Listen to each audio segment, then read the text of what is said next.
You worked on a lot of these monsters. I did. Each of the chapters has its own theme and then its own monsters that fit that theme. So I think when we went through the whole arc of the story, there ends up being something like 40 monsters in the back of this. Yeah, there's quite the compendium, and some of these monsters are existing monsters that are very unique to those settings that we've seen before, whether it's Spelljammer or Ravenloft or Eberron, and it's exciting to have that reference, but we're seeing a lot of new monsters. And when you say new monsters, that falls into two types. Yeah. There's the type of monsters that are just brand new that nobody's seen in 5th edition before, and then there are a few monsters that existed in earlier editions of the game that have been updated. I did a suite of monsters that when they first came out, they're actually Tannery before we were calling them demons. Oh, yeah. Now they're a new to 5th edition type of fiend. Can you tell me about some of those monsters?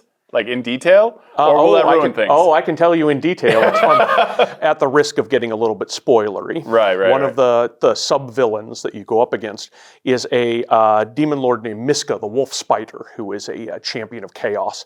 And the fiends that serve him are these absolutely horrid-looking wolf-like, spider-like things called the spider fiends. And they come in various levels of, several of them in a horde to shape-changing, mind-affecting types of very powerful leaders. And you get to see quite a lot of these spider fiends in the part of the adventure where you're going up against the forces of Miska the wolf spider. Nice. What other monsters did you help work on? Some of the monsters that have been pulled from previous sources.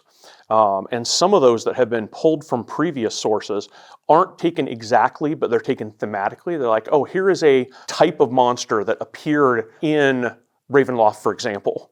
And here's another one like that you might want to know. There's a type of monster in Ravenloft. They're just relentless stalker. They're the kind of horror movie monsters that you can't get away from. They're always one step behind you. Yeah, I love those. And there are a couple of different monsters like that that have been published. Well, there's a new one that is different than any of those monsters, but fits the story of that Ravenloft chapter. Nice. A lot of the monsters that are in here were designed by some of my peers, and it's just a delight when I was going through these monsters. Some of the things that are just really inventive that come out of my peers' mind, disturbing even, that come out of here. But there are a few times that some of my friends have designed things. I'm like, okay. Exactly. Yeah. Spider dragons and things like that. This book has a lot of monsters in it where two independently tough types of creatures have been mushed together to be some extra horrifying thing, and that is a delight to see. One of my favorite monsters that we get to encounter pays homage to the very classic stone juggernaut from Tomb of Annihilation. We've kind of updated it, upgraded it, but you will find the granite juggernaut roaming the depths of Earth as, depending on which path you decide to take through one of Asarak's tombs, it might just crush you. We'll see.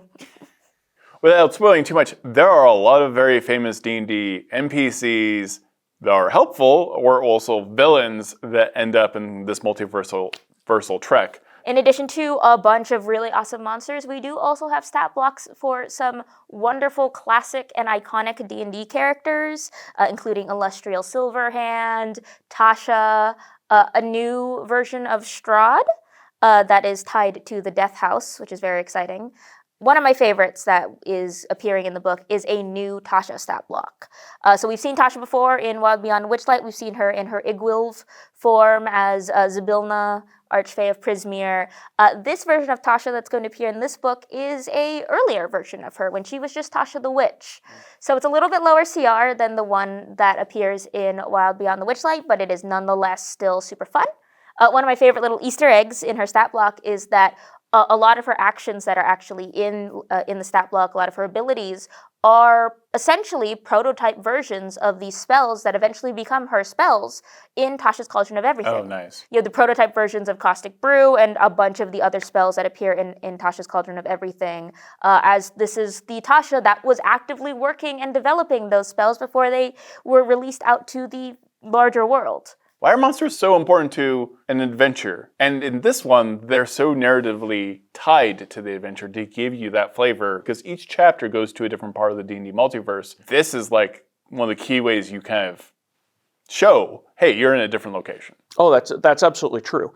And a lot of the monsters are included because the foes you go up against are thematic to the type of environment that you're in. But a lot of it is not just the foes you're facing. A lot of it is the people that you're working with or alongside in order to complete the goals. If you're in the Mournlands in Eberron, there's going to be a whole lot of Warforged and constructs and things like that. So we're pulling constructs from a lot of different existing sources and adding in new ones. Similarly, if you've got a monster that either just doesn't give up trying to stalk you through Ravenloft, or a vengeful inquisitor who is going to stop at nothing in order to defeat the monsters of Ravenloft. I mean, they give you that same sort of, not just horror feel, but that specific type of being hunted horror feel. Right. And the monsters help carry that. What do you like about this adventure? I had a lot of fun writing for very, very high level. It is amazing the types of things that very high level adventurers can do. Not just the type of abilities that they can marshal, the types of challenges they can overcome. Designing monsters to go toe to toe with heroes that powerful is a really fun part of this design.